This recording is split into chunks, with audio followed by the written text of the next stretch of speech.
Yeah.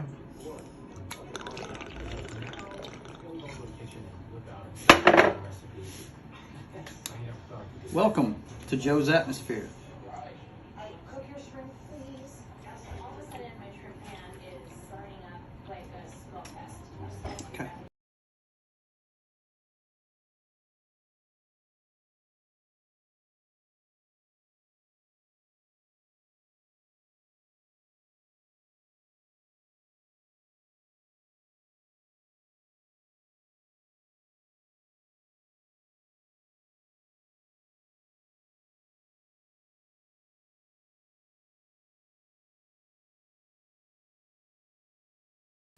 Unmute your mic, Joe, before you start talking. Welcome aboard there, boys and girls. We're here for the 22nd episode. Have I made that many on Sketching the Privateer? The comic book continues to be created. Welcome aboard there, Calderon. Huzzah. It's good to see you. I'll be interacting with the chat, but I'll probably be talking mostly. You guys, I want you to say hello to my good friend from the East Coast. I'm not going to say where because I'm not into doxing people unless he wants you to know where he's at, because he could be in a cave as far as I know, because he is kind of a caveman. I want you to meet Justifer Jim. How you doing, buddy? Good. How's it going? How's it going, everyone? It's going pretty good for me. Good. I don't know about you, but I'm doing good. And I just whited out your face. Hang on. That's all right. I'm trying to get your name up there. Let's see, where'd he go? There it is. There it is. Now your name's in there. Okay, good deal. All right. How are you, man? You doing all right? Good.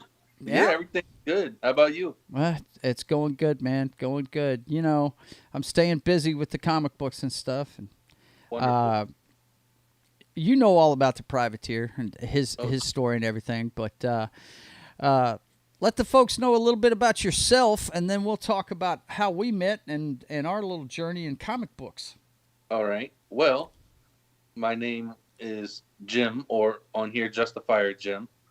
I am currently trying to work on a story that I've written off and on since I was like 8 years old. Called the Justifiers. Long story short, it's kind of like it's a team of superheroes, sort of like if you ever seen Animorphs, like think Animorphs meets Ninja Turtles meets the Avengers kind of thing. Mm-hmm. But it is totally its own thing.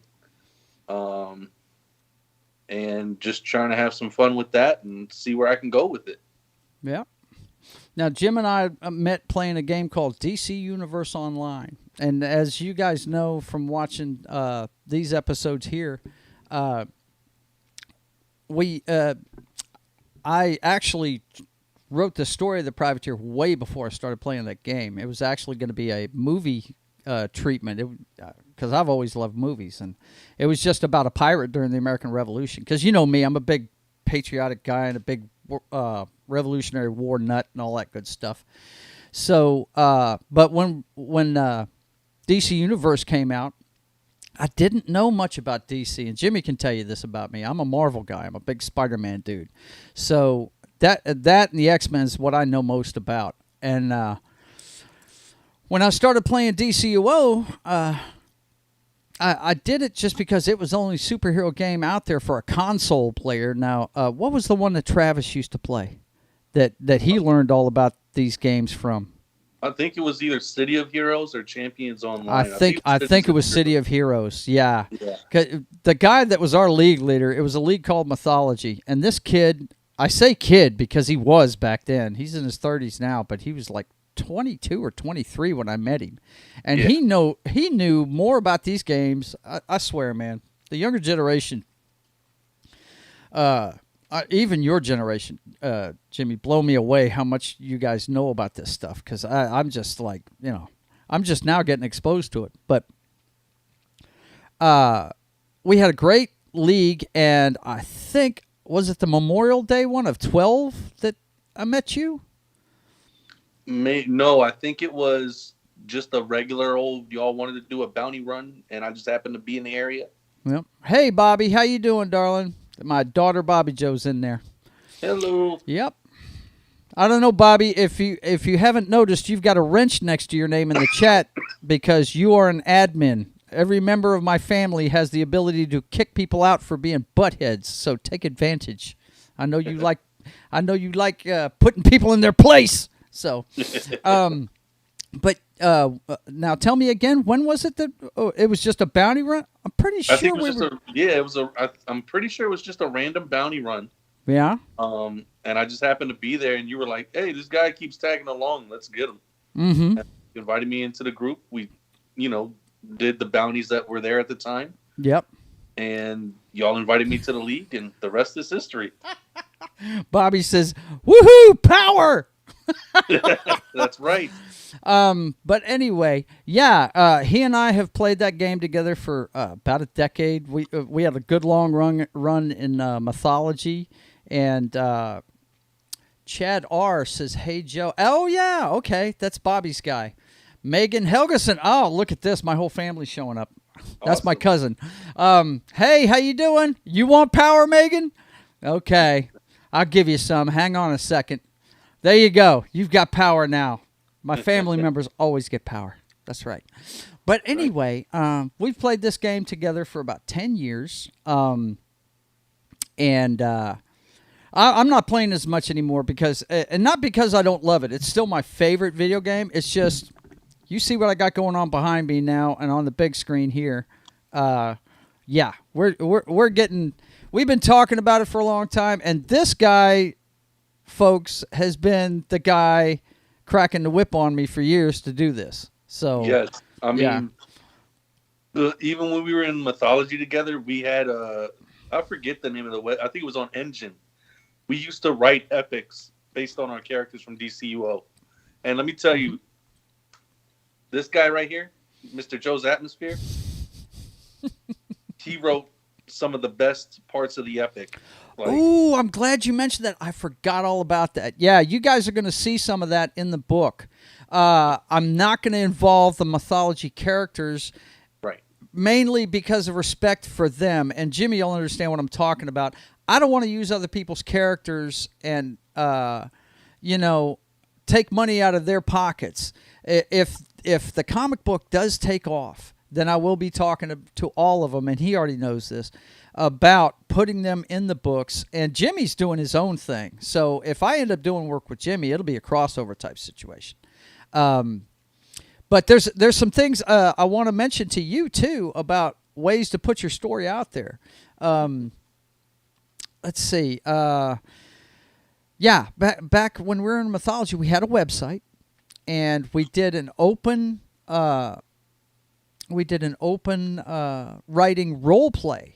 So anybody in the league, as long as they didn't tamper with the story up to that point, could write whatever they wanted in the story, as long as they weren't killing each other off or anything, Right. And oh my gosh, yeah, some great stories. I actually open up that website every once in a while to let the guys read them again, And I've made copies myself and sent them out to like Jimmy and other old time members. Let's see who we got here.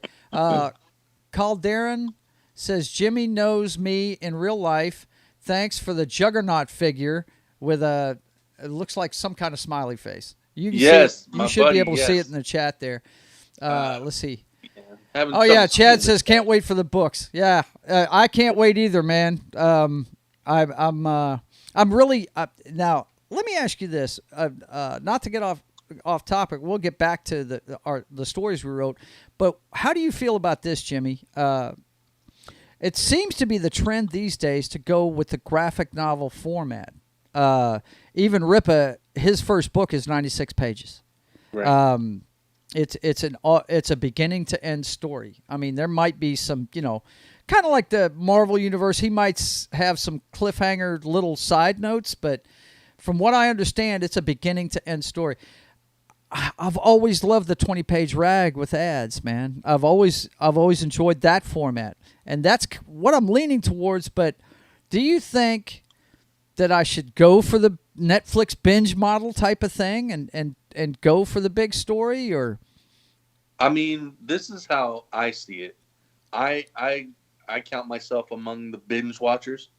Um, I feel like getting the whole story right then and there, Mm-hmm. you're getting more bang for your buck. I Okay. mean, don't get me wrong. The 20 pages, those are nice, but having to wait X amount of time for the next one just to come out, Mm-hmm. it's kind of like, eh.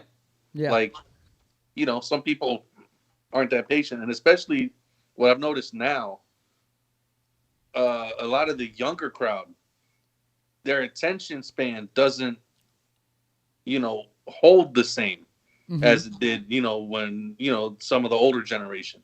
Yeah. So, like, they might be like, oh, yeah, that was nice, but I'm not going to wait, so I'm just going to move on to the next thing.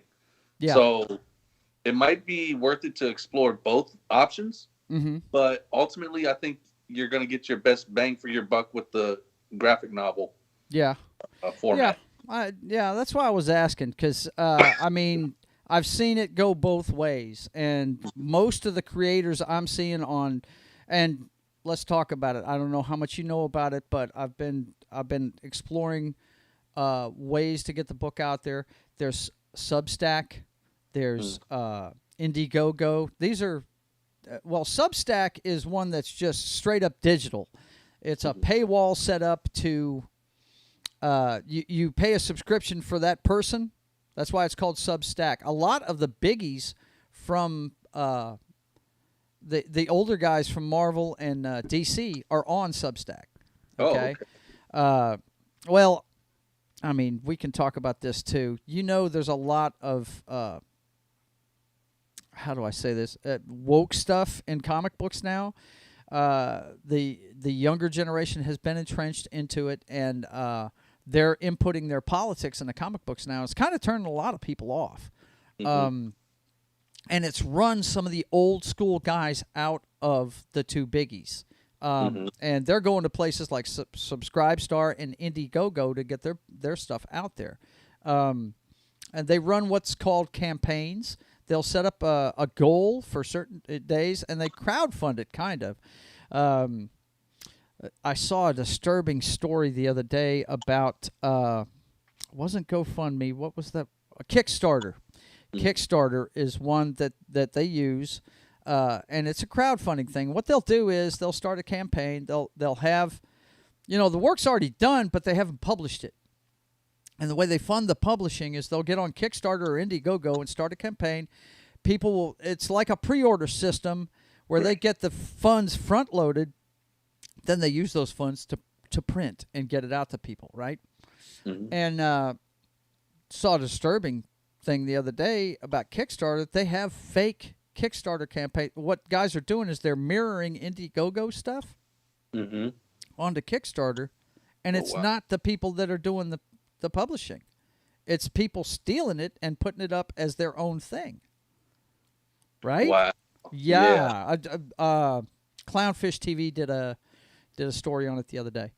And so I'm kind of shying away from Kickstarter. I'm exploring my options, but another one that I was told about was when I took the posters over to the comic book shop.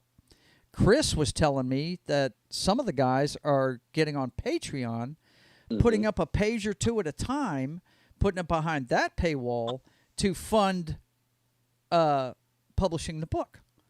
And, as they're working, they're making money on it, Let's see. Calderon says, I'm not a fan of the woke stuff. I say this, let's see. I say this, I think they're saying as a gay Hispanic. Does that sound right? Just let people tell the stories they want to tell. Don't like it? Just make your own instead of trying to ruin the fun for everyone. Yeah. Well, here's my stance on that, man. I was in the nightclub business for years, okay?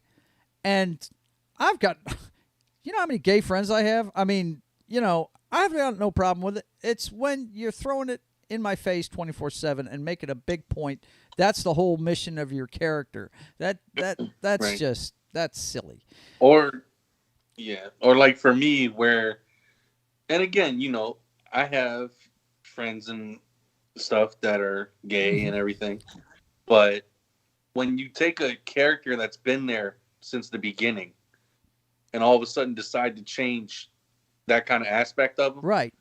I mean, in a way, I get it because it is trying to, you know, Get a different attract audience the involved. Yeah, attract the but crowd. you Yeah, can do that with but original characters. And I yeah, think do it that's with what original characters. Calderon's trying to say. I think you can do that Yes, with original characters. You don't have to make, yes, like right now, they're trying to make Batman bi. right. I'm sorry, I Batman's not mean, bi. I'm sorry. he's He's just not. not. He's not. I mean, He's all about and that kitty cat, unfortunately, man. Come on, bro. literally. But it's just like, I mean, but that's where a lot of the big guys are kind of lacking right now, where they're just running out of originality. Hmm. And we're guys like you and me, like I've been saying it for years. We need to step up. We're going to be the next big thing. Yeah. And that I tell you, two things got me finally rolling on it. Jimmy, to his credit, has been trying to tell me to do this for years, and I just haven't had the time. But Yeah. now that I'm, not in manufacturing, getting beaten down every day, I've got a job where I can actually relax and think about things when I'm off instead of just escaping the world. And between him and my wife, they got me going on it. So I have to applaud both of you for staying on me about it. But getting back to what we were talking about earlier, the mythology thing, we wrote some great stories, and I really hope that this takes off to where we can actually bring these characters to the public, because I think they love them. I really do. Yeah. I mean, guys like Saxon, Travis's Oh, Saxon yeah. character. I know people would love that. I mean, with the advent of The Walking Dead, who wouldn't love a zombie sword wielding superhero, right? Let's Right. see. Calderon says, I agree. Making your sexuality or WE, some of the shortcuts they use, I Whatever. don't understand. 100% of your personality, it's obnoxious. I love this country, and I love the freedom we have. People just want to complain. I couldn't be happier with my life. Man, that's awesome. That's awesome. I'm Yeah. glad you love your country. You're gonna love the Privateer then. Let me tell you, he's all about being. He's all about the flag, boys and girls. Yeah. Big time. His tagline is "Let freedom ring," isn't it, Jimmy? Yes, it is. But anyway, back in the day, we wrote some great stories. We wrote, I know two of them. I hate we didn't get the third one finished, because we Oh my had God, that a was gonna good be my start on the favorite third one. We were actually concentrating on the bad guys at the beginning of the third one, but that first one with Saving Saxon was the first one, because he was being taken over by that dark necromancer that was held sway over the sword, right? And then Yes. Yep. then there were some side stories in between in the aftermath, and then what was it? Hayden, isn't that the one that Yes. Ron came up with? Yeah. Old that one, Knock oh my there. God, so Yeah, good. Hayden was awesome. That was an awesome storyline. That got everybody involved. It was like, guys, that storyline was like Endgame. It had Yeah. there was a huge battle going on in one part of the world. On the demon side of things, the biggies of mythology were going after the big guy, and man, it was awesome. That was a great story. And then We did it first. huh? Yeah, we did did it it first, didn't we? No, actually, we were emulating the comic books we read when we were kids, man. Because Exactly. the Infinity Gauntlet had already been out for decades before we started writing that stuff. I know Secret War was a big thing for me when I was young, and how many of those X-Men books did they have just massive battles in? Yeah, no, Endgame's cool, but I don't know. I'm an Infinity War guy. The Privateer Right. looks radical. Huzzah! That's your friend there, Calderon. That's my buddy. Yeah. Yep. But anyway, yeah, we wrote some great stories, and I really wish we could have finished that third one. And hopefully, if the book takes off, we'll get that stuff written, man, because we had some good bad guys too. I mean, you guys haven't seen it yet, and you're going to see it in the book. But the Privateers Nemesis is a guy named Communist Rain. It's a dude that's just like him, but he wants to bring back all the Soviet satellites back under the curtain of the Mother Russia, man, and it's pretty cool stuff. Now your main character in Justifiers is it Mystic Mom? Is that the main character or? Actually, no. So it's kind of it's like a small group of them. Uh-huh. That's kind of like the main characters. Uh-huh. So there's Professor Blake Hannigan, which is his human form, but when he's in his code name is Baleon. Okay. Which is a play of words on the scientific name for a blue whale. Okay. My grandkids are with my daughter. Hey, Kale, how you doing, buddy? It's good to see you. We're gonna get your art lessons going pretty soon. I'm working the bugs out of it. Yeah. And your buddy says I'll buy a copy. So, go ahead, buddy. I didn't mean to interrupt, but I try and stay up with the chat here. Oh, of course. Yep. Yeah. No. So he's kind of like the one that started it all. He's the main protagonist. Mm-hmm. And he's kind of actually partially responsible for the main antagonist, which is the Master Virus. Okay. But basically there's him, and then he's joined by Sonica and Clearshot, who are brother and sister. They basically have different armors. Okay. Where Sonica can shoot sonic blasts from her gauntlets. Okay. She can also use them to kind of propel and like make her levitate for a short amount of time. And then Clearshot, think of him like as a Master Chief type. Oh wow. He's very proficient with firearms and things like that. Cool. Then there's Steel Wing. Yeah, I know Steel Wing. Yeah. Yes. Mm-hmm.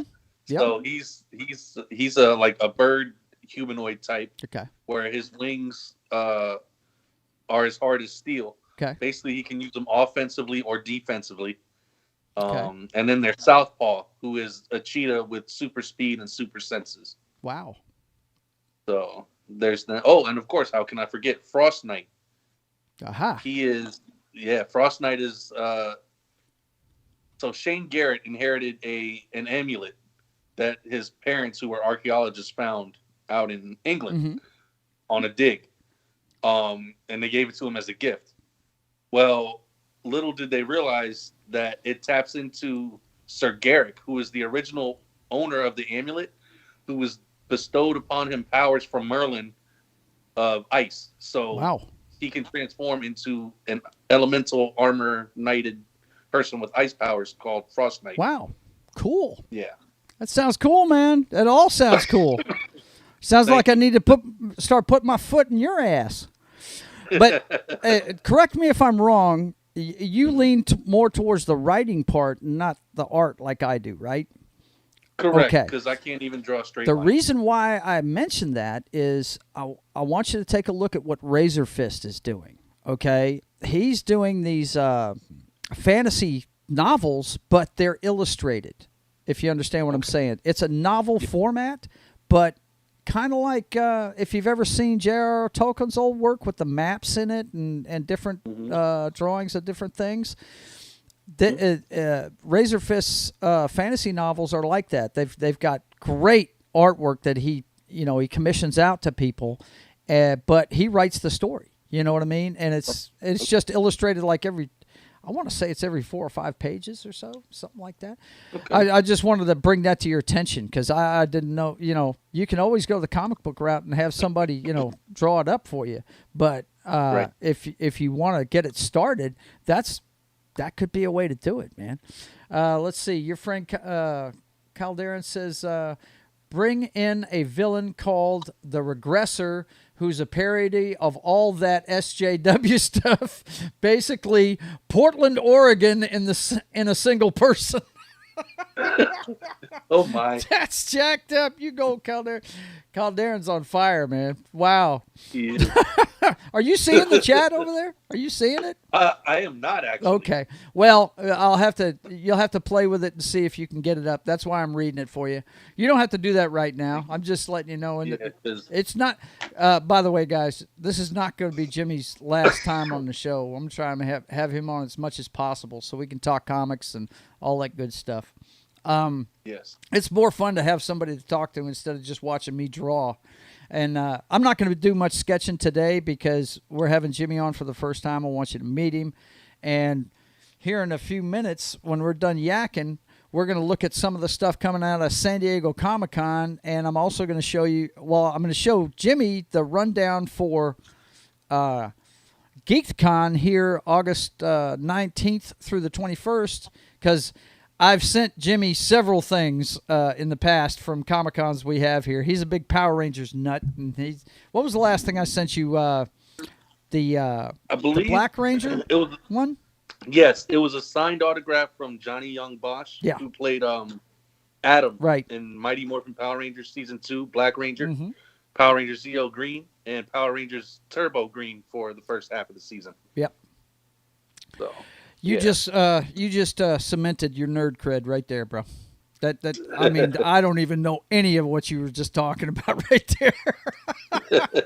But I do dig the Power Rangers. I thought that was a cool show. I really did. And the comics, dude. Oh my goodness. Were they good? They are so good. Now, who put those out? Boom Studios. Boom Studios. Okay. They were independent books? Yeah, but they're starting to come up. They're like getting yeah, they're getting up there in status. Okay, like, I'll have to check that out, man, for sure. Yeah, definitely. They've done so much stuff for the lore of Power Rangers, because it's known for being cheesy and campy, and they keep some of that in there. But this helps connect the dots a little bit more and makes it more adult, more serious. Yeah, it's an all around good time. Do they have any upcoming projects for Power Rangers? Is there anything new coming from them? I mean, live action wise. Live action wise, yeah. So I've heard. Well, I don't know if the folks at home know. You might not know. I don't know. Netflix acquired Power Rangers about a year. No, ago. I did not know that. Yeah. So, sorry, not Netflix, Hasbro, but it's going to be solely on Netflix now. Okay. And they're talking about this next season coming up. I think in the next year or so will be the final season that will end the series for the last 30 years. But they're going to still do like a kid's version of it, and they're going to do a more adult version of it where it's more serious, I guess, more dark and gritty. Now, how do you feel about that? Do you want to see an adult version of the Power Rangers? I don't mind it. Yeah. I don't mind it. James Vanderbeek actually did his spin on a darker Power Rangers a few years ago. Okay. And while it did have its continuity errors, I mean, it wasn't bad. It was kind of interesting. Gotcha. Okay. Yeah. Well, I just didn't know, because I mean, I know in the past it's always come off as I've always thought of it as like a sitcom wrapped in an old Godzilla movie is what it always come across to me. You know what I mean? Yeah. And it's always been a lot of fun. Of never not liked what I saw there. I mean, I'm a big fan of the old Godzilla movies and King Kong stuff, and of course, they're not the only game in town when it comes to that, though. I think Gundam's one, and what other ones are there? There's a few. Wasn't Ultraman one of them? And yeah. Yep. But Power Rangers, I've always thought was the top tier of that genre of show. Oh yeah. So. Okay, man. Well, listen, we're going to switch gears here now. Let me find the GeekCon, because what I want to do is I want to go ahead and show you the lineup for GeekCon. And yes, guys, I'm going to be pushing GeekCon because it's coming up this month, and I'm going to be selling these posters that you see on the screen. They're $20 a piece, $30 if you want them signed. And no, I'm not shipping these. I printed them specifically for the con. The only people that are getting them are guys like Jimmy and my daughter Bobby that have, been behind me during this the whole time. I've got there's 10 people on my freebies list. Okay, and they happen to be two of them. So I've got that pulled for them, and Jimmy knows already. I've already told him I'm going to wait until I've got a few things to send him, and I'm going to send it all at once. But yeah, these are just for the con. So if you are going to be in the Shreveport area, the 19th through the 21st, then that's where you can get you a copy. Hang on a second. I'm trying to get to their site. Where is it? Where is GeekCon? Where are you? Keep seeing Facebook. I don't care about Facebook. Okay. I believe they have their own site. Hang on a second.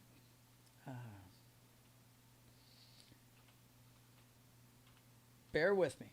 Let's see. Yeah, there it is right there. Okay. So, let's switch over to the browser page. And you can see here, Jimmy, as soon as I share it with you. Hang on one second, and I'll share it with you. Boom, and let's see.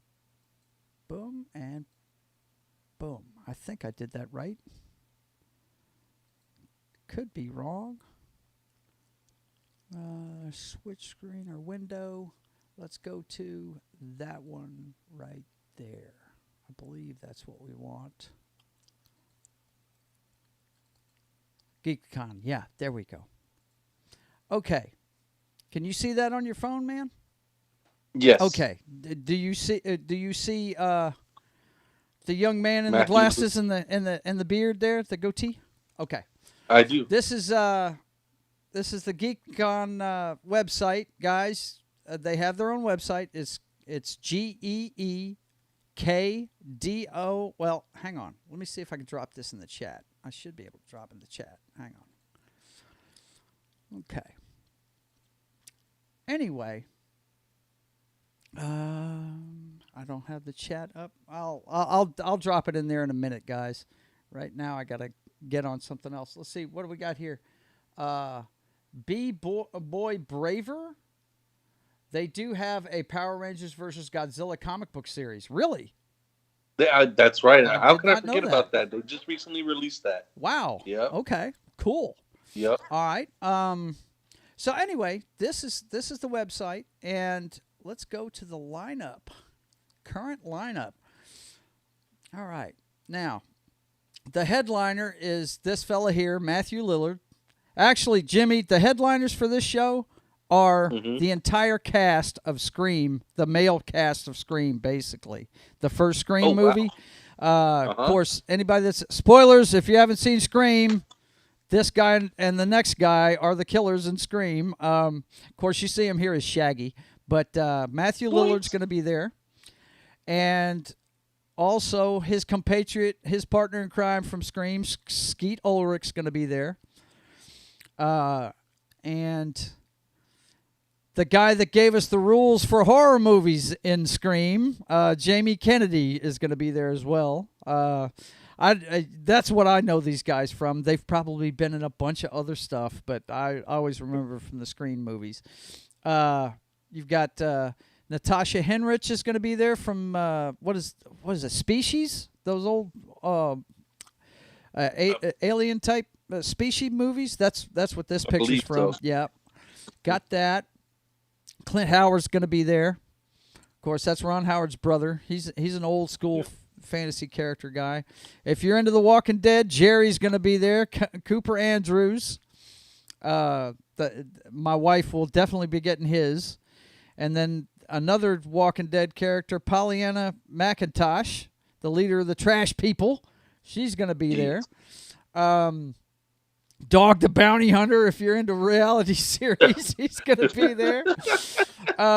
Let's see. Cheryl and Finn from Twin Peaks. Let's see. This was a late addition this week. Sam Jones is coming back. The Flash Gordon, he's going to be there. Oh, wow. They just announced that when I was doing this stream last weekend. John Kazir, the voice of the Crypt Keeper. Yeah, now this is going to be the part you're going to know something about because I'm not into the animated stuff. These are the voice actors that are coming. Oh man, Lenore Zahn, she was Rogue on the X-Men. amazing. Maximilian Hernandez, you know him from being the bad guy in. Let's see, the last time we saw him, he got hucked out of a car door in The Winter Soldier, pretty much whacked. Yeah, and then you got Veronica Taylor from Pokemon. You've got Jay Goad from Pokemon. Now this, he must have been just added not too long ago because this is the artist I'm hyped to see right here. If you've never seen his work, this guy is awesome. His name is Michael Golden. You want to talk about detail in comic books. This guy is the bomb. Check his stuff out online. You see the covers there of Doctor Strange and Star Wars. I first saw his stuff, and you can ask Northern next time you're playing with Northern. Ask him about Michael Golden's Micronauts run. He started the Micronauts comic book, and Calderon is hyped for Lenora Aisha Clan. Nice. She's talking about one of the voice actors. But Michael Golden, he just the detail he put in stuff. I'm never going to put that much detail in my artwork. My stuff's going to lean more towards Walt Simonson, the guy that did Beta Ray Bill in the Thor books.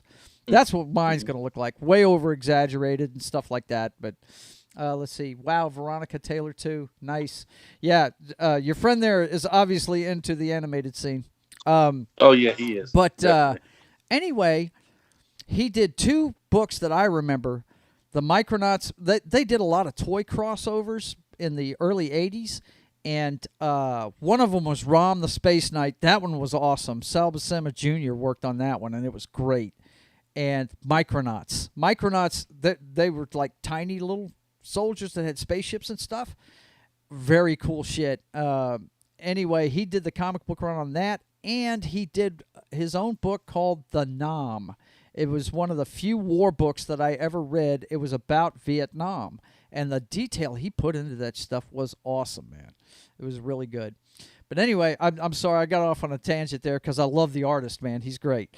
And then you got this guy that worked on Marvel Zombies, Arthur Sidham. Oh, yeah. You got Roland Paris.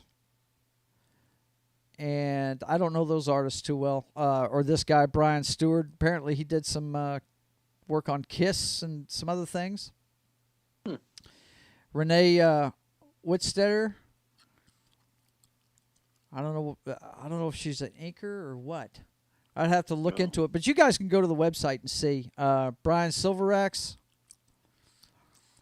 And then you get to the wrestlers, baby. Dustin Rhodes. The American Dream, Dusty Rhodes' son. Yes. Yes.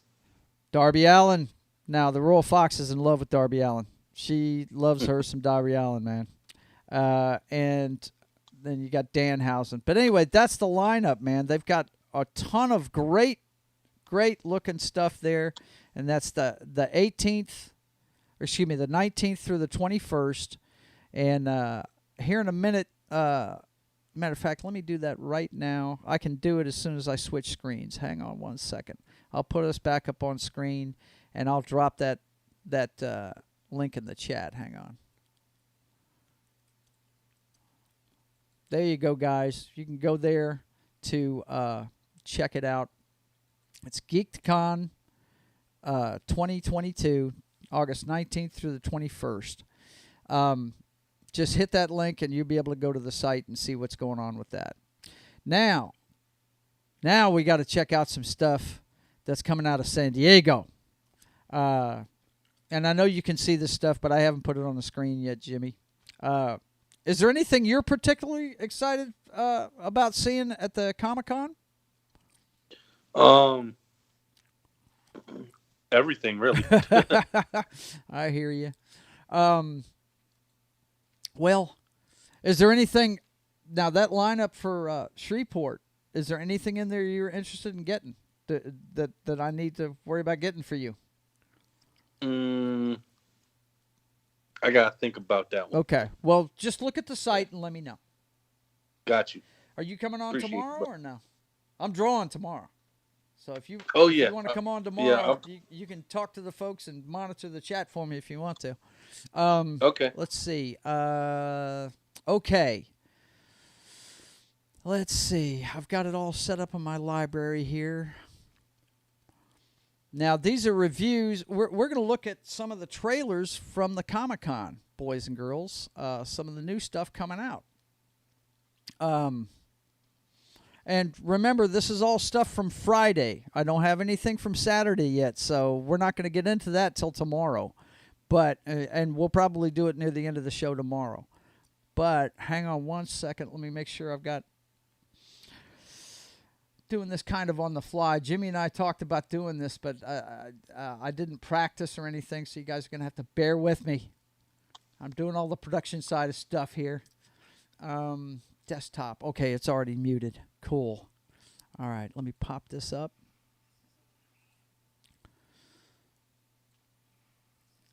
All right, stop, man. It's automatically playing. You pain in the ass. Okay. Let me get that up. Desktop is good. Okay. All right, the first thing we're going to look at, Jimmy, is the trailer for the final episodes after 11 years, 11 seasons of The Walking Dead, boys and girls. This is it. And by the way, if you didn't know it already, you should know by now if you're a fan of the show. It's based on a comic book, an awesome comic book. All right, Yes. Here we go. Is that what we're seeing in this? Oh, boy, man. Wow. I don't know. That looks pretty cool, though.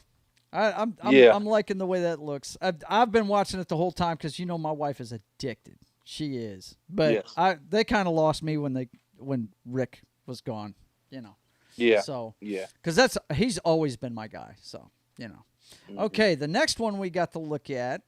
Let's see. Let's see what the next one is. What I hate about this is it doesn't take me back to my history right where I want to be. Okay, here we go. No, I'm good. I'm good. We're gonna get there.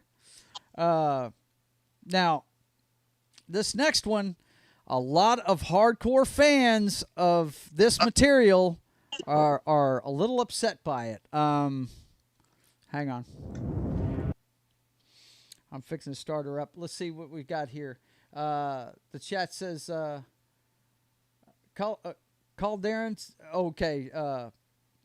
First of all, B-Boy Braver says Walking Dead, exclamation point. Yeah. Like I said, my wife's addicted. I enjoy it, but I'm not as invested as I used to be.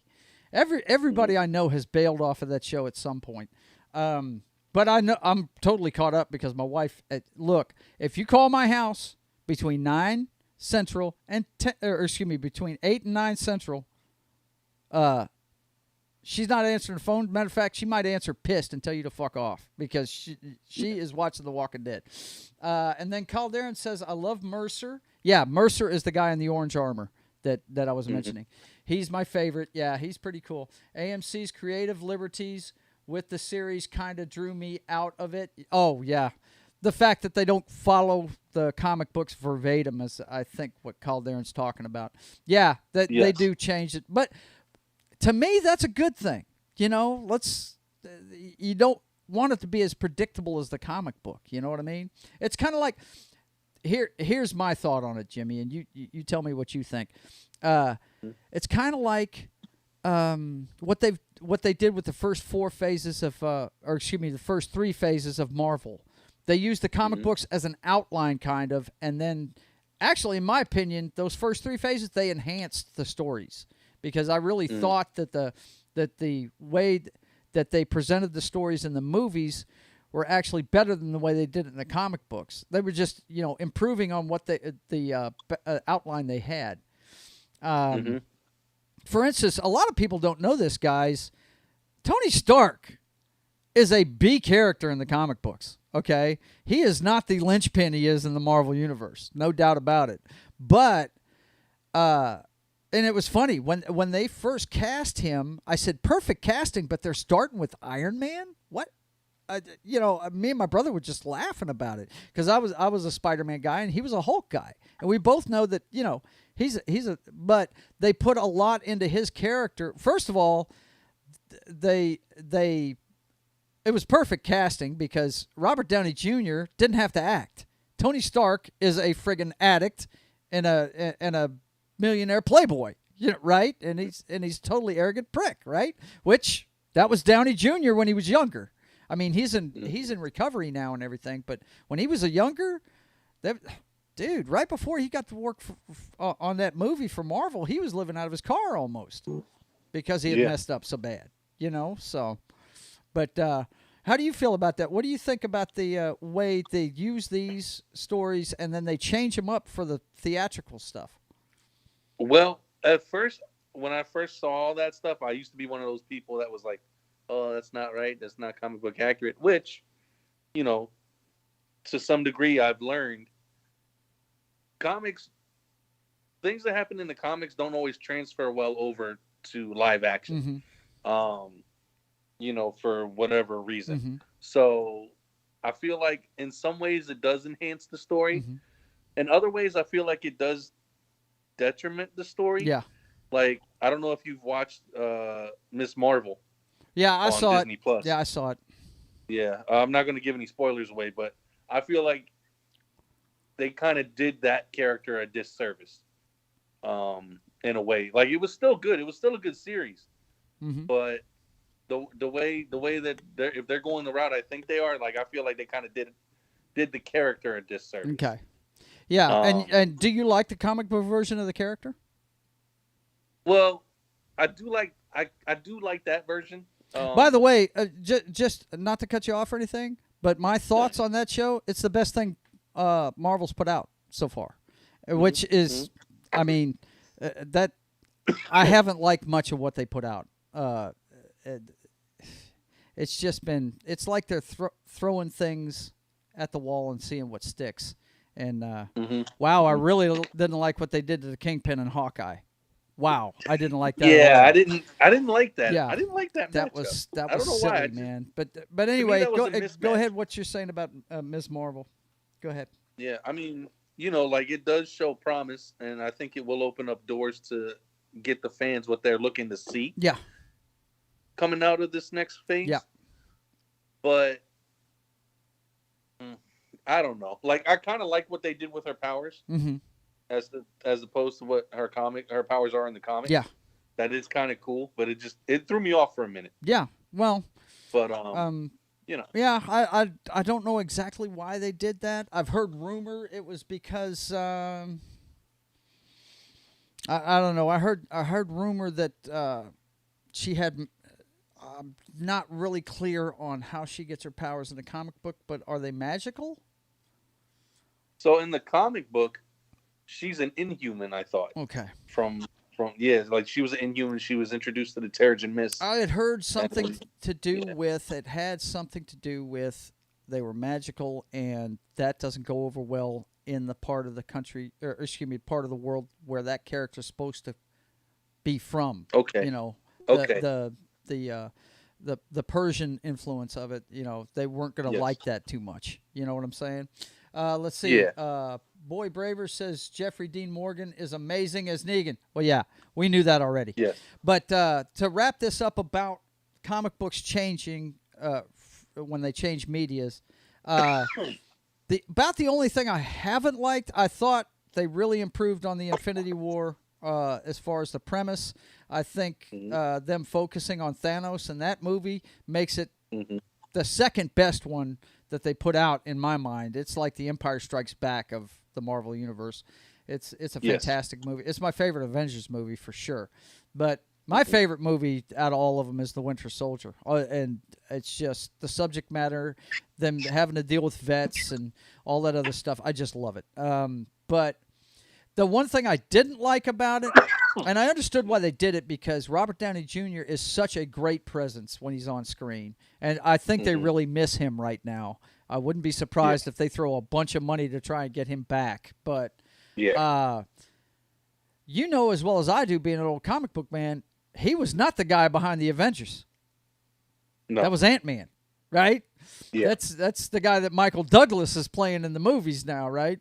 Yeah. He's the guy that came up with the Ultron and all that stuff. I mean, so that was the only tweak that I was kind of like, if you're a hardcore Ant-Man fan, you're pissed off at the Marvel Universe.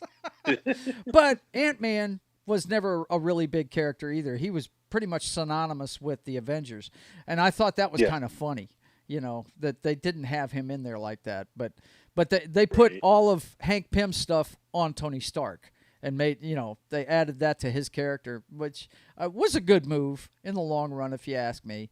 And I really like, the thing I love about the Ant-Man movie, though, is it's a humor genre. It's a humorous genre. I like how the Marvel movies, at least they used to, have different genres to them, Now, every one of them that comes out has got to have 50 million jokes in it. Don't even get me started about Phase 4. I agree with a lot of the critics. Phase Bore, as far as I'm concerned. And what's funny is their biggest hit, they only saw 25% of Disney because Sony gets 75% of all the Spider-Man stuff, bro.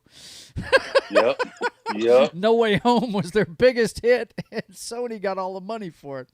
But anyway, okay, let's look at this next one.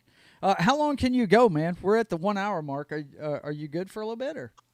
Yeah, I'm good. I'm good. Okay, all right. Let's look at this next one. Now, like I was saying, fans of this next one are not happy with what they're putting out. Matter of fact, most of the videos they put out are getting more dislikes than likes. So let's take a look at this.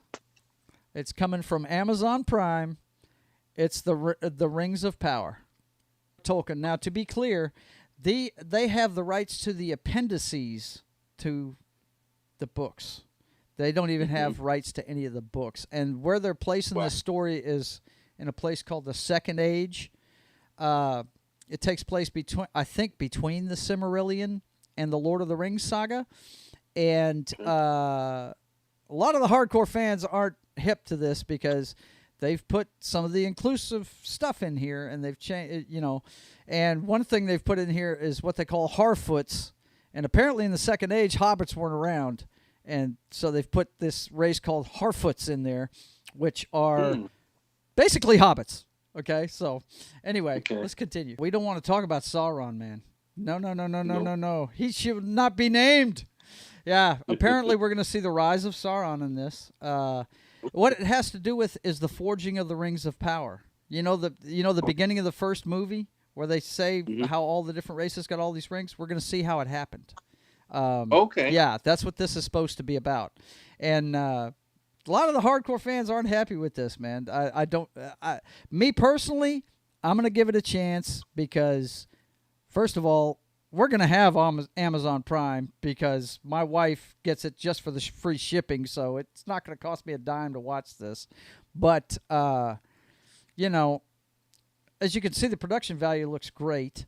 But they're saying it's leaning more towards Game of Thrones type of stuff, and that's not Lord of the Rings. That Lord of the Rings is a little bit nobler than that. It's not full of violence and titties and all that good shit. You know what I mean? It's a little bit more of a. That's one thing that they have a problem with. You see how she's in armor and everything, right? And you've seen her in a couple of scenes wearing armor. They're portraying her like a warrior, and I don't know if you remember, but you remember Galadriel is the wood elf that showed Frodo the mirror, with the water and everything. That's her, and she's supposed to be more like an elf witch and not a warrior. Right. Yeah, that's one thing. A lot of hardcore Tolkien fans. I read these books when I was a kid, and I love them, but I'm not a hardcore purist like a lot of these guys are. This is a huge fan base, and they friggin' downvote all of this stuff as fast as they can. It's ridiculous how much they don't like this. A lot of people think that that's Sauron they keep showing with the hood and the shaved back hair looking like an elf version of Eminem. I got news for you, folks. It's not. Don't buy the hype. Let's see. Calderon says, from what I've heard and seen, this Woke Rings series is going to be a trash fire.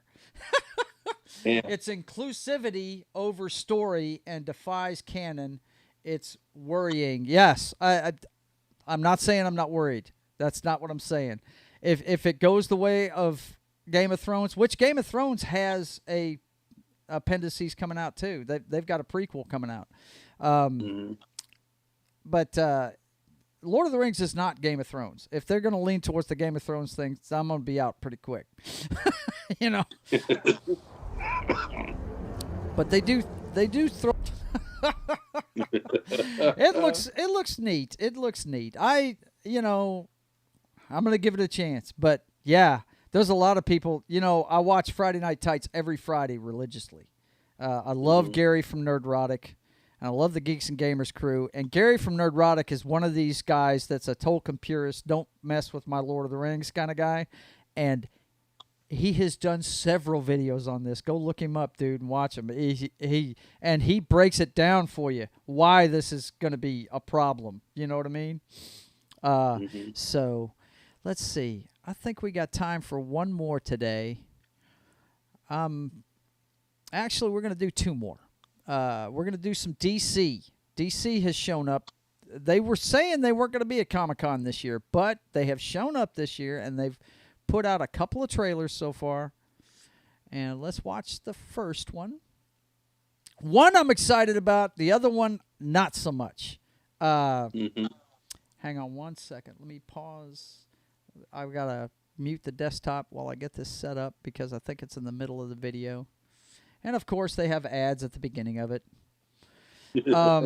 But, yeah, you know Jimmy as well as I do. Comic-Con is the biggest thing for new releases. This one I was excited about when they first talked about the casting. But now that I'm seeing some of it, I just don't know. The cast looks great. Let me go ahead and switch this over so people can see. This we're going to look at now the trailer for Black Adam. Dwayne Johnson's a great casting for Black Adam. Looks wise. Yeah. He embodies what Black Adam looks like, and his personality. He can do that.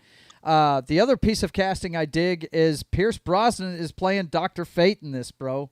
That's freaking. That's what I'm looking forward to, really, more than Black Adam.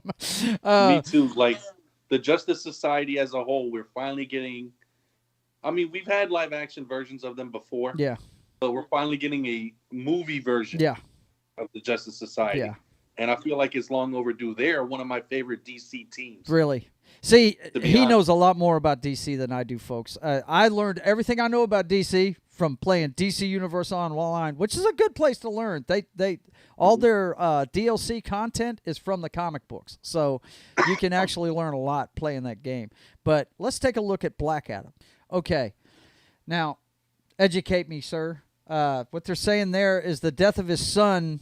And something else happened to him. Apparently, he's killed, and he ends up getting the powers of life. Is that what it's called?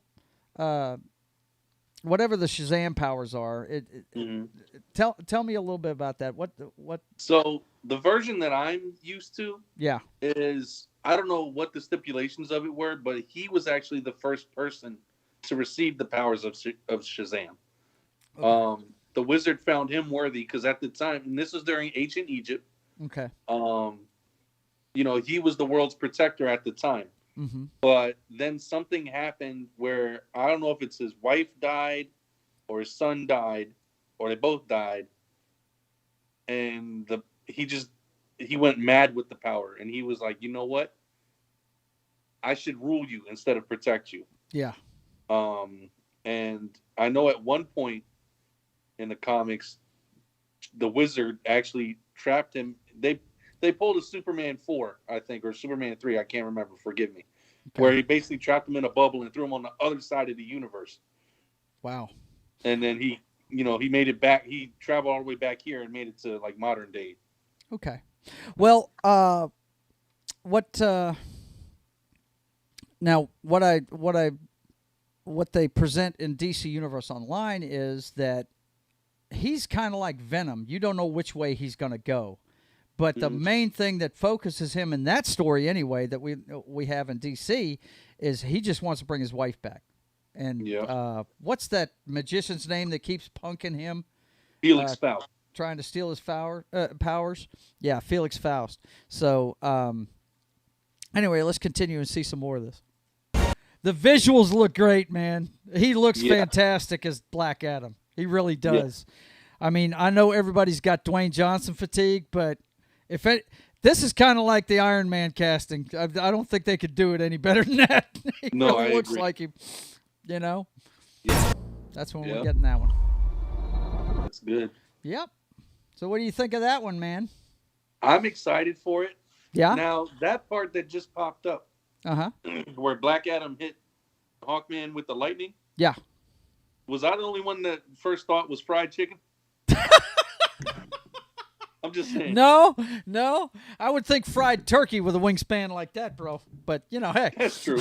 Fried turkey. There we go. The friggin'.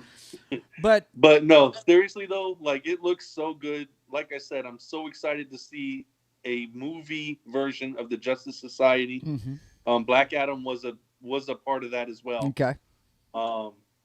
Comics wise, what I suggest for you, if you ever are interested, look up World War III. World War III for DC. I think it's Justice League World War III.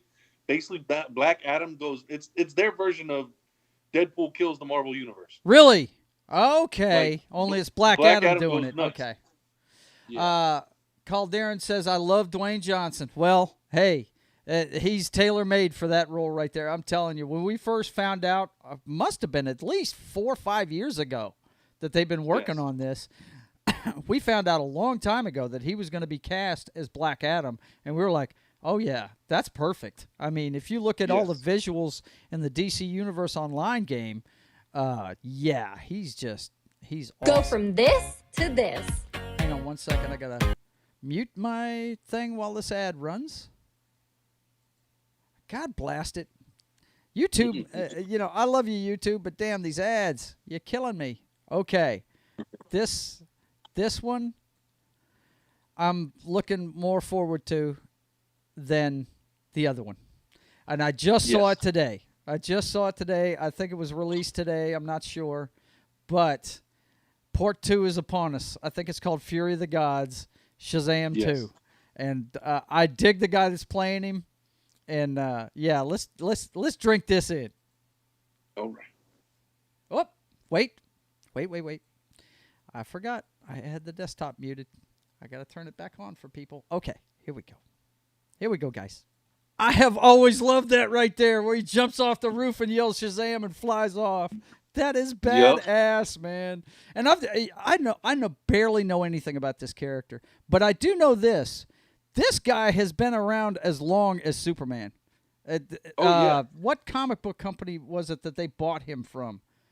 Fawcett Comics, actually. That's how they came up with the name of his city. Okay. All right. There you go. They got do you have any idea? I'm not sure, to be honest. Huh? I have no idea. I think this is called Fury of the Gods, so there's no telling. Damn it! Yeah, the reason why I'm looking forward to this one is this is like DC's comedy movie, and I don't know anything about this character, but my brother came into town when it was on its initial run, and we didn't know what we wanted to do that night. He goes, let's go see Shazam. And I said, man, I wasn't even planning on going to see that because I'm really not into the character. He goes, let's go. Hell with it. And wow, was I pleasantly surprised by that movie. It was a great flick. They did a great job on it. I really thought. Yeah, I mean, I'm telling you, it's one of DC's most underrated characters. Like, I know a lot of people say this, but right now, the way DC Comics is going, 70% Batman books are Batman adjacent. Yeah. Then the other are Justice League and Superman. You guys have such a rich cast of characters. They need to expand on that. Yeah, they do. But that's what's opened the door for you and me. So heck with it. If they want to fumble the ball, we'll pick it up and run for a touchdown. Hell with it. It looks good to me. I don't know. I could be wrong, but that one looks like. But you notice what they haven't shown. They haven't shown that Flash movie because they've got some real problems with that idiot that's playing the Flash, man. Wow. Yeah, I mean, they said once Flash is done, he's done. He's out. Yep. So, which he needs to be. I mean, hearing the full story of why he's doing some of the things he's doing, I can't even condone it really, but like I understand his motivation behind it in a way, but he's going about it completely the wrong way. Cal like, Darren asks, was that Blackthorn Briar? She must be talking about the video. Are they talking about the Helen Mirren character maybe? Or are they talking about the dragon maybe? Oh, maybe the dragon. Yeah, I'm not sure, to be honest. Okay. Like I said, I'm the wrong guy to ask because I don't know nothing about it. I really don't. But anyway, I'm sorry. I didn't mean to cut you off. I was just trying to keep the chat engaged there. Oh yeah. But no, yeah, you can't condone what he's doing, but yeah, it's a messed up deal, man. It's because everybody's hyped about seeing Michael Keaton as Batman again, and that's the big thing with that movie. He's going to be a linchpin across their multiverse story, and because he's supposed to be that. Movie is supposed to launch a bunch of shit. Supergirl's in it. Batgirl's in it. I'm trying to think who else is in it. But, maybe they're veering away from that. I don't know. They've already got the movie made. So if they're planning on replacing him, they're going to have to do a bunch of reshooting. I mean, I don't know what's going to happen with that. They've put it back to next year. That's the last I heard about it. So, but anyway, well, listen, guys, we're going to wrap it up for today. Don't worry, you're going to see Jimmy again. He'll be on tomorrow after he gets off work. I'm going to do some actual sketching tomorrow because what I'm going to do is I'm going to go ahead and flesh out the first 5 pages and. Hang on just a second. Let me get to my art page so I can show you guys. Watch your screen there, Jimmy. You'll see it here in a minute. Where is it? There it is, right there. Okay. So I'm going to show them the posters we got. Hang on. Just a second. I got to flip this around to the other side. I'll be right back.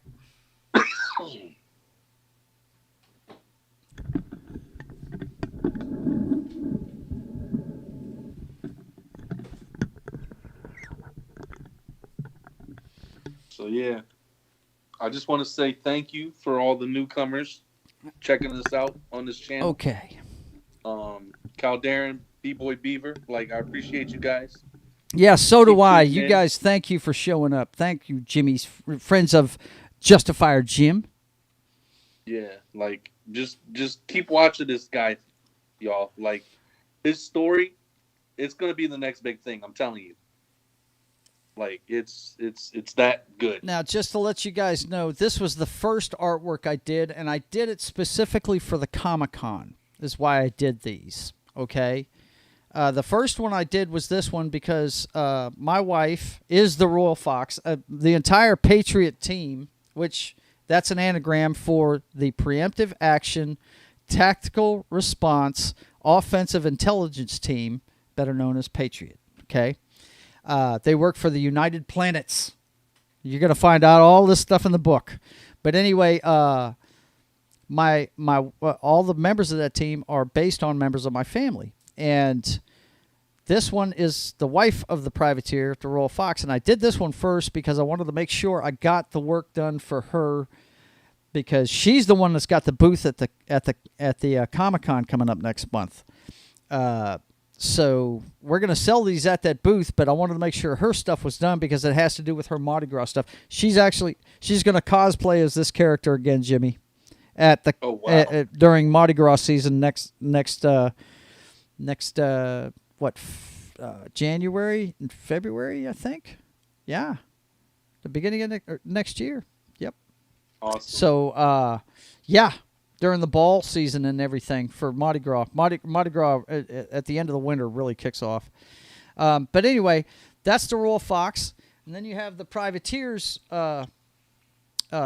poster that I made. And that's just grumpy old me, America's pirate Patriot. The stuff he has, the sword and the pistol and his rifle that you're going to see, it all looks old school, but it's all high tech. He's rich like Batman, and he's got all the military contracts, and he's got all the best toys. If you look at his eye patch right there, that is actually, he's got better vision in this eye than he does that one. It's a tech eyepiece that makes it pretty much where he'll never miss when he shoots something. And you'll see that in the book. And then I made one with both of them together. And these will be available at the Comic-Con. You guys have seen that all day, so I don't need to show you that. Now, for those of you that are tuning in for the first time, let me show you some of the sketches that we've done on the book. I might have to adjust my camera here for just a second to get a little closer for you. That's about where I have it when I'm drawing. Now, the first 5 pages of the book are plotted, but I've got to flesh them out. I started fleshing this one out last time I drew, which I'll get back to that tomorrow. Don't worry. You're going to see me draw, guys. It's just, it's Comic-Con weekend, and we got Jimmy on for the first time, so I want you to get to know him, and because he's my partner in crime kind of on this stuff, for sure. He's the guy I bounce all my ideas off of. He's already read the script for the first comic book and everything. So, this right here is a Coast Guard cutter called the Manatee, and they see some targets on the radar, and the crew's reacting to it. And then this panel right here, if any of you are old rock and roll fans, you may recognize this panel because it takes its inspiration from an album cover back in the 80s called Straight Between the Eyes by Rainbow. I'm a big Ritchie Blackmore, Deep Purple fan, and he had a band called Rainbow. The only thing missing here is a guitar neck busting right through the bridge of his nose between those eyes. So anyway, the guy with the binoculars is shocked at what he's seeing, and the next page is what he's seeing, and that's the front side of the ship getting ripped up by a helicopter. Okay? And this is the splash page that is the opening of the story. And up here, it's going to say the Privateer. And across here, it's going to say Opening Salvo, which is the name of the book. And I'm telling you, Jimmy, I'm really leaning towards doing individual copies, man. Okay. Rather than I just love them, dude. I love those friggin' 20-page rags. I just do, you know? Hey, man. I mean, it's your thing. That's how you do it. That's it. Because that's the beautiful thing about it. Yep. You can always do the 20-page rags, and then later on, you can choose to convert it into a graphic novel. It'll be easier that way. Right. You know? And then the next page here, guys, it's got the captain calling for a Mayday. And here you see, it's kind of hard to see on the video, I'm sure, but the helicopter's flying down on the boat right here, and you see a torpedo, and the little sound effect says chink, and it's dropping a torpedo into the water off the helicopter's wing there. And then this slim panel here is another strafing run on the back side of the boat. It's come across the front. Now it's coming wheeled around and coming up the back. And then this panel right here is going to be a lot of fun to see because, and of course I have reference material for all of this stuff. I bring my pad in here when I'm drawing and I look at my source material. This is the inside of a Huey helicopter, Vietnam-era helicopter. Of course, the Privateer digs all that old stuff, you know. And these are the two pilots, and you see the helicopter coming across, the helicopter that's attacking the boat, and it's not even reacting to them. And the reason why is they're not actually there. And I'll explain that in a minute. They're watching this, but they're not actually in the same. It's hard for me to explain. They're not in the same plane of existence right now with these guys. They're just monitoring it from another time, really. And the boat is here, and you actually are going to see the torpedo waves coming at the boat. Okay, it's coming to hit the boat. And then right here is the first you see of the Privateer. It's a scowl, of course, with the mustache, right? And he says something like, "Turn that up." You know, he's talking about the radio, right? And then the next page is the torpedo actually slamming into the boat, It's going to be a lot of drama here. Shit flying everywhere. Guy diving off the side of the boat. A dude running, and a female crew member getting blown backwards. Okay? And here you see the female character reaching to try and get back on her feet, right? And here comes the helicopter. Flames on the deck, and it's coming in for another strafing run, right? And then you see the privateer's eyes. There's his eye patch, and there's his eye, and that's the tip of his tri-cornered hat. And he's going to say, bring me in low over the deck, right? And then the splash page, page number 5, is going to be where you actually see the privateer for the first time in all his glory, jumping out of the helicopter. Now, what's happening here is what they do is they fold space. They're actually in they're in the same area on the planet, but it's a different time. And they're monitoring it from there. And they fold space, and he jumps out of the helicopter, and here comes the helicopter on the strafing run, lighting the place up, and he's jumping down right in front of the female crewman to protect her, because he's actually going to have a shield, a kinetic shield around him. And one of the things I did with it, Jimmy, is I'm going to have that shield. You know how bullets just bounce off of bulletproof characters like Superman and all that stuff? Well, right, the Privateer is a smart guy. He's thought about this, and he's thought about the repercussions of ricocheting bullets everywhere. So it's a kinetic shield. It's actually going to grab the bullets and hold them in place around him until nice, like that. Until they lose their energy and then drop to the ground, right? So, yeah. Anyway, that's where we're at with the book so far, guys. So look forward to that. I'll be working on fleshing these pages out. When I say fleshing these pages out, you see how some of the lines are darker than others? What I do is, for those of you artists out there, I'm just using regular pencils, because what I'm doing, usually when you're drawing this stuff, you do this with blue pencil. It's actually blue line paper is what it's called. And it's cardstock. And you usually use blue pencils because in the printing process, once you put the inks on top of them, you can't see the blue lines. Okay? But I'm doing it with regular pencils because it's what I know. I know it better than the blue line stuff. And I'm using digital. That's how I did the posters. Okay? I did the posters just like this. The sketches, and I'll show you that in just a second as soon as I wheel back around. Okay? Let me see if I got that in place. Yeah. All right. But I've sketched when I'm plotting, and I don't really, because if you've watched the videos, and it's a lot of videos, guys, but you can go back and look. A lot of these things, I don't know exactly what I want it to be when I start, so I use a 2H pencil, which is a hard pencil that goes light. So I can just erase if I decide something's screwed up and redo it, which this one right here, when I first did it, he was kind of sideways jumping, and I was like, wait a minute. If he's trying to shield her, he needs to be face up, right, flying towards her, you know? So I changed his entire pose and everything, if you watch that video. So let me wheel back around here, and I'll show you what I'm talking about as far as the digital media side of it.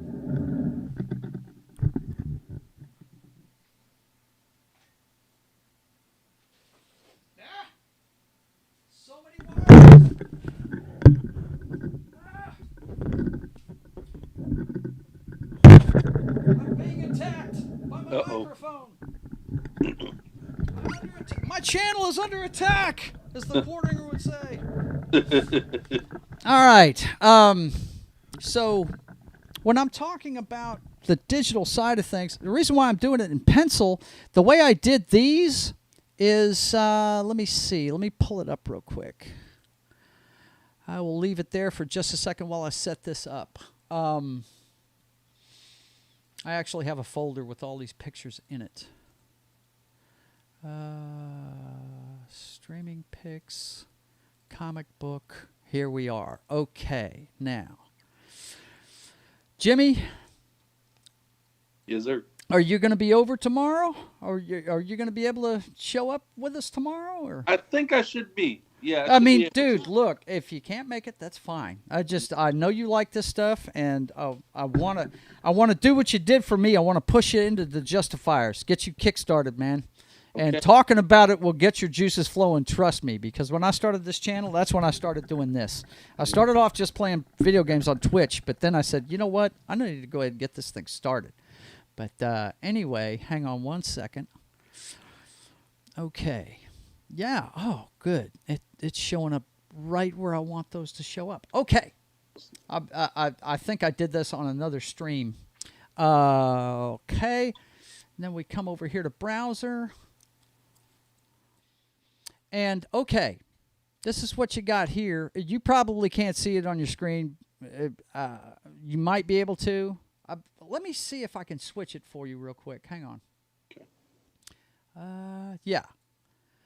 Can you see that, buddy? I see. Yes, I can. You see the sketch of the Privateer? I do.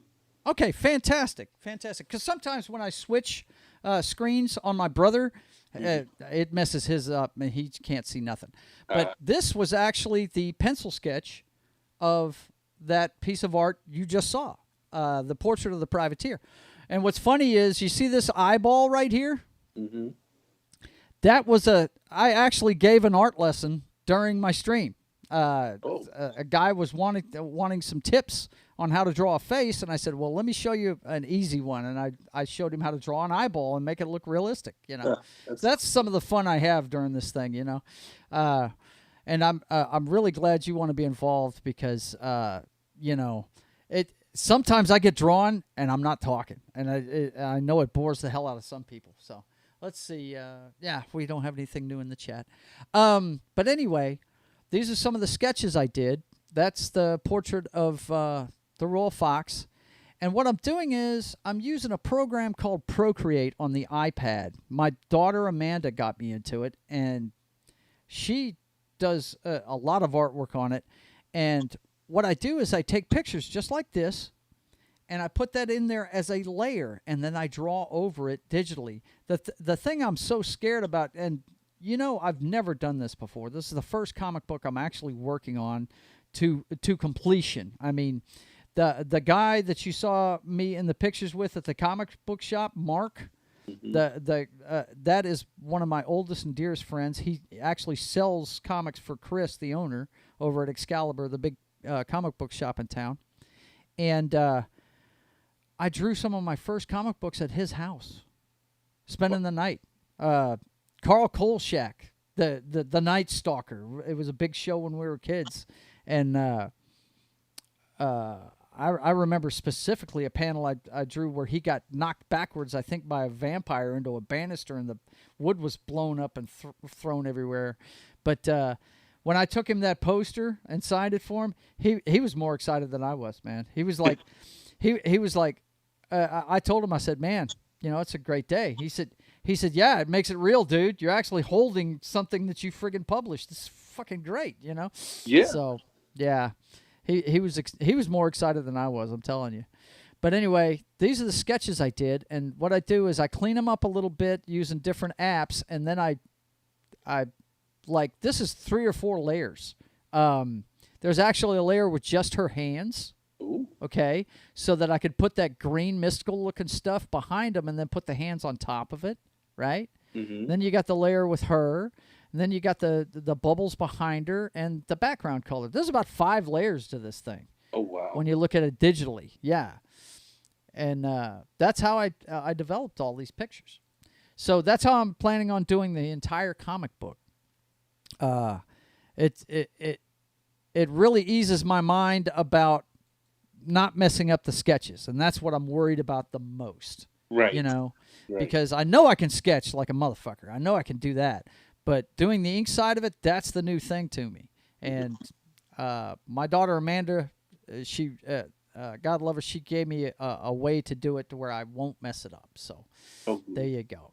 So anyway, well, listen, we're going to wrap it up for today, guys. Anything you want to impart to the chat or anybody today? Anybody? Any shout outs? I just want to say again, thank you everybody. Shout outs to Calderon, B-Boy Beaver. B-Boy Beaver is actually a bit of an artist too. He Well, it sounds like can that draw, friend too. you need to hang on to, So, because he might be doing some work on the Justifiers, maybe. You I never mean, know. you never know. I got to talk to him about it, see if he's interested. Right? But you know, just want to say thank you guys, and I look forward to joining many more chats in the future. Yeah. Okay. Well, listen, we always end by letting you guys know what's going on here on the channel. Of course, you know I do movie reviews. I do some stuff on Twitch with video games. We got this show here, and the Brothers Hack the Matrix. So let's take a look. We got Joe's Art Live. That's every weekend, 4 o'clock Central. I was doing it on Tuesdays too, but we had to redo the schedule for my talk show, so we're just going to do it on Saturdays and Sundays now live. Now I am going to be drawing during the week. That's one thing that's going to change. I'm going to be drawing during the week, and I'll just have to do. We'll have to do a catch up on Saturdays to show you what I've been working on. Because I'm getting too busy, guys. I got too many oars in the water. But I definitely want to do this stream with Jimmy and some other folks that I know in the comic book community. But that's every weekend, Saturday and Sunday at 4 p.m. Central, 5 p.m. for those of you on the East Coast. And on Twitch, I do Papa Joe Gamer up way too late. That's on my nights off. It's a way for me to keep my schedule the same because I work from 10 o'clock at night till 6 in the morning, and it's just me playing video games, having a few cocktails, and doing a little bit of failing here and there, having a good time, talking to the chat, that kind of thing. That's every Monday and Tuesday morning, super early, midnight to 3 Central, 1 a.m. to 4 Eastern. And then, of course, the project I've got with my brother every Thursday, the Brothers Hack the Matrix. It's an everyman talk show born of two brothers talking while one of them has a long commute home in a major city in the U.S. My brother has a commute that's about an hour and a half long, and we always talk politics and pop culture and comic books and movies and music, all the stuff we love, and sports. And we do a weekly talk show now. It's been going an hour and a half here lately. We're just getting more and more in there. But you guys tune in for that. It's here on YouTube now. All this stuff was on Twitch for a while, but I'm moving over to YouTube, trying to get my presence known here. That'll be live at 6:30 Central, 7:30 Eastern. I hope you'll tune in for that. And with that, I'm going to let everybody know that we will be here tomorrow at 4 p.m. Central. And I want to thank Justifier Jim for being here with us.